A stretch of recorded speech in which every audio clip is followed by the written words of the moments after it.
출애굽기 전체 맥락은 고린도전서 10장을 읽어보게 되면은 출애굽을 했던 이스라엘 백성들의 인생 여정을 다 한눈으로 볼 수가 있습니다. 고린도전서 10장은 정감장이고 고울장이라 할 수가 있겠는데요. 꼭 우리 인생이 태어나서 죽음 앞에 서는 순간까지의 인생 여정을 다 그려놓은 것 같아서 심도 있게 읽지 않으면 안 될 것입니다. 사람으로 태어나서 10년을 사나 100년을 사나 인생 여정의 결과는 모두 헛된 인생이라고 하는 것을 우리는 알아야 할 것입니다. 그 이상도 이하도 아닌 인생들이 잘났으면 얼마나 잘났겠으며 또한 못났으면 얼마나 못났겠는가. 하나님이 볼 때는 모든 것이 사실 헛된 것입니다. 부귀영화를 충분히 누리고 누렸던 이스라엘의 3대 왕 솔로몬이 말을 했지요. 전도서 1장 2절로 7절 8절까지 읽어보게 되면은 전도자가 가로되 헛되고 헛되며 헛되고 헛되니 모든 것이 헛되도다. 한 세대는 가고 한 세대는 오되 땅은 영원히 있도다. 바람은 남으로 불다가 북으로 돌이키며 이리 돌며 저리 돌아 불던 곳으로 돌아가고 모든 강물은 다 바다로 흐르되 바다를 채우지 못하고 어느 곳으로 흐르든지 그리로 연하여 흐르느니라. 만물의 피곤함을 사람이 말로 다 할 수 없나니 눈은 보아도 촉감이 없고 귀는 들어도 차지 아니하는도다. 이런 말을 했던 것을 볼 수가 있습니다. 볼 것을 다 보고 돌아다닌다 하고 들을 것을 다 듣고 돌아다닌다 한다 하더라도 우리의 눈을 채울 수가 없고 우리의 귀를 메꿀 수가 없다는 것이죠. 어떤 아름다운 음악 소리를 듣는다 해도 좋은 메시지를 듣는다 한다 해도 우리의 귀를 다 채울 수가 없다 이런 말을 했습니다.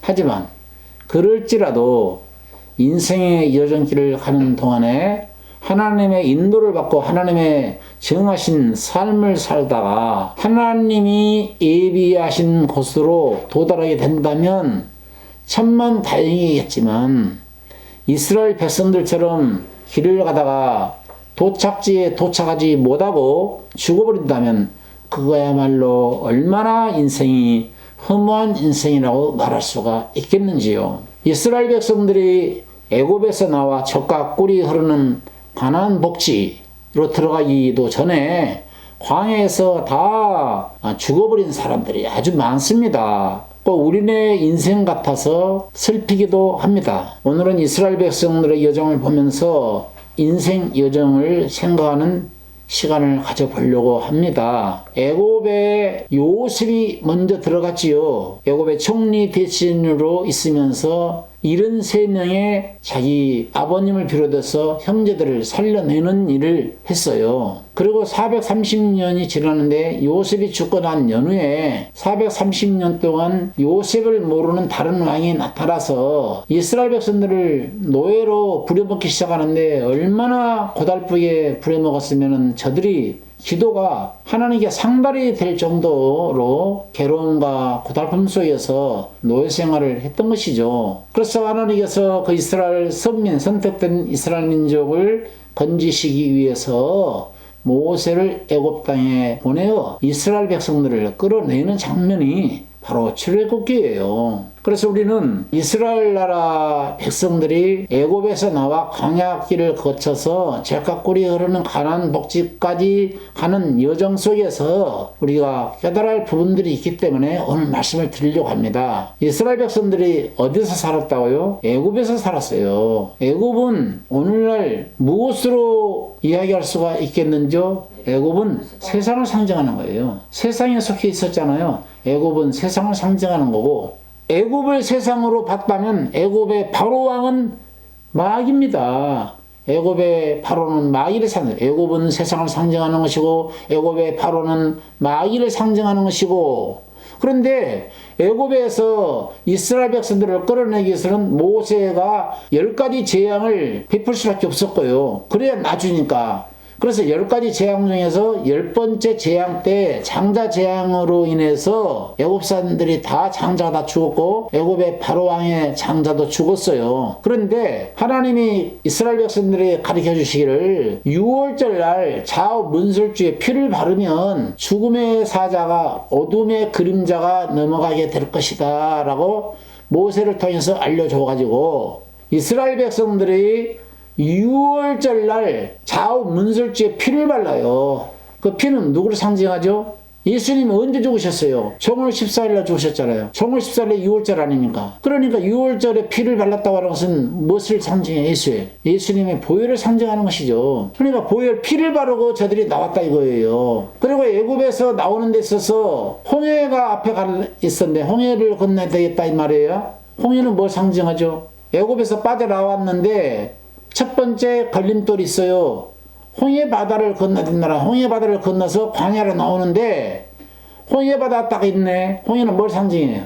홍해는 세례를 상징하는 세례, 침례. 홍해에서 세례를 받았어요. 세례를 받고 저들이 어디로 나왔냐니까 광야로 나왔어요. 광야는 어디를 뭘 상징할까? 광야는 교회를 상징합니다. 다 찾으면 나와요. 광야는 교회를 상징하는 거고 광야길을 걸으면서 이스라엘 백성들이 밤에는 추우니까 불기둥으로 하나님 인도해 주셨고 낮에는 황량한 사막길을 걷는 데 있어서 구름을 가려줄 나무 한 그루도 없다 이 말이야. 그러니까 이스라엘 백성을 하나님 이끄는 데 있어서 낮에는 구름 기둥으로 이스라엘 백성을 인도했다 이거예요. 구름은 무엇을 이야기하는 거죠? 하나님의 영광을 이야기하는 겁니다. 자, 밤에는 불기둥으로 냈어요. 불은 무엇을 상징하죠? 구름 기둥은 하나님의 영광을 상징하는 거고 불기둥은 성령의 인도를 상징하는 것입니다. 그래서 하나님 불기둥과 구름 기둥으로 인도를 받았잖아요. 그런데 저들이 광야길을 걷는 데 있어서 먹을 것이 없네. 그래서 하늘에서 뭐가 내렸어요? 만나가 내렸잖아.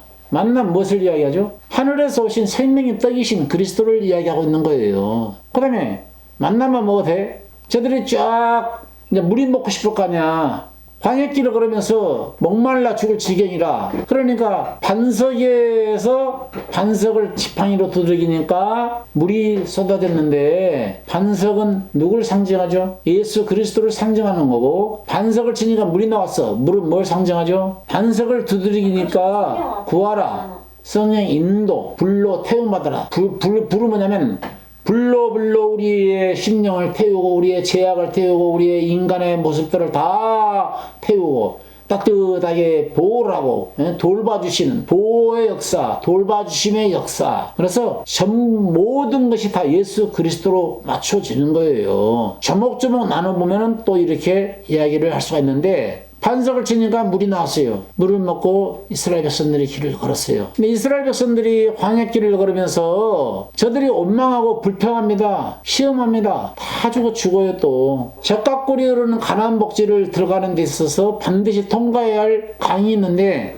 그 강이 어떤 강이죠? 죽음의 강이라고 표현하는 죽음을 상징하는 요단강입니다. 요단강을 건너고 나니까 어디가 나와? 젖가꿀이 흐르는 가나안 복지가 나오죠. 젖가꿀이 흐르는 가나안 복지는 천국에 대한 그림자지요. 이스라엘 백성들이 젖가꿀이 흐르는 가나안 복지를 향해서 이제 질주를 했던 것이죠. 우리 인생에 태어나서 열심히 공부합니다. 사회 진출합니다. 광야 인생을 살지요. 그러다가 이제 죽음의 강을 건너서 요단강 건너서 젖가꿀이 흐르는 가나안 복지에 도달하게 되는데 젖가꿀이 흐르는 가나안 복지를 도달하는 사람은 천만다행이지만 도중에 죽어버리는 사람들은 뭐냐 이거예요. 하나님이 인도하기를 원하시는 도착지에 도착도 못하고 죽어버린다면 어떻게 되겠냐 이거예요. 그 인생은 그야말로 불쌍한 인생이고 허무한 인생이라고 말할 수밖에 없는 것입니다. 하나님께서 이스라엘 백성들을 너무너무 사랑하셔서 하나님께서 모세를 먼저 애굽 땅에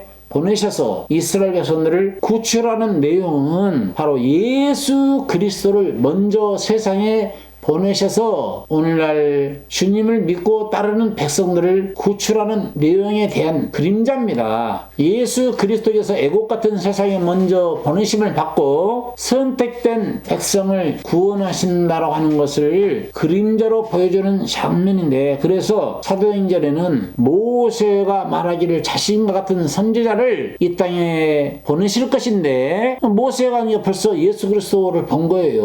오실 메시아를 다 그들은 믿고 믿고 구원을 받았잖아요. 나 같은 선자를 이 땅에 보내실 것인데 세상 사람들은 주님의 말씀을 들어야 한다라고 하는 것을 이야기하고 있어요. 그게 바로 사도행전 3장 22절이에요. 읽어보세요. 다 같이 시작. 모세가 말하되 주 하나님이 너희를 위하여 너희 형제 가운데 나 같은 선지자 하나를 세울 것이니 너희가 무엇이든지 그 모든 말씀을 그분에게 들어라, 그 말이에요. 23절에 누구든지 그 선지자의 말을 듣지 않냐는 자는 백성 중에서 멸망받는 다라고 이야기를 했어요. 그러니까 하나님이 나를 모세가 하는 말이 하나님이 나를 보내서 430년 동안 노예 생활하고 있는 너희를 세상에서 고생하고 있고 세상 마귀에게 시달림 받고 있는 너희를 구원하기 위해서 나를 보냈다. 그러니 너는 지금부터 너희들은 내 말을 듣고 따라야 하느니라. 똑같은 현상으로 예수 그리스도가 세상에 보내져서 내가 먼저 선자로서 애굽에 와서 너희를 건져내듯이 예수님도 하늘에서 지령을 받고 하나님의 지시를 받고 이 땅에 오셔서 우리를 천성으로 이끌어 갈 것이니까 너희가 내 말을 들어야 살듯이 세상에 오실 예수 그리스도의 말을 세상 사람들은 들어야 그 복음의 말을 듣고 따라야만이 살게 된다라고 하는 것을 모세가 이스라엘 백성들에게 이야기를 했다라고 하는 것을 사도행전에 이야기를 하고 있는 거예요. 그러나 이걸 보면은 구약의 모든 선지자들의 글과 모세의 글과 율법의 글과 시편의 글과 대선지서 소선지서의 글에 나를 가리켜 한 말이 이것이라 하시고 라고 누가복음 24장에 말했던 것처럼 모두 예수 그리스도를 가리켰던 거예요. 예수 그리스도 복음의 말씀을 듣고 세상 여정길을 주님 말씀 듣고 좌로나 우로나 치우치지 말고 일방통행하는 거죠. 오로지 주님의 말씀 듣고 따라야만이 주님이 예비하신 나라 젖과 꿀이 흐르는 가나안 복지를 이야기하는 그 천성으로 인도받게 될 줄로 압니다. 우리가 천성으로 인도받지 못하고 중간에 도중하차하고 광야에서 죽어버린다면 그 인생이야말로 불쌍한 인생이고 허무한 인생이라고 말할 수밖에 없는 것이죠. 여러분 모두가 주님의 말씀을 끝까지 쫓고 따르고 사모하고 흠모하고 그리고 그 말씀을 놓치지 말고 늘 마음의 신비에 새겨서 대생멸하면서 주의 길을 걷다가 주님이 인도하는 나라로 입성하게 되는 여러분들 되시기를 간절히 바랍니다. 아멘.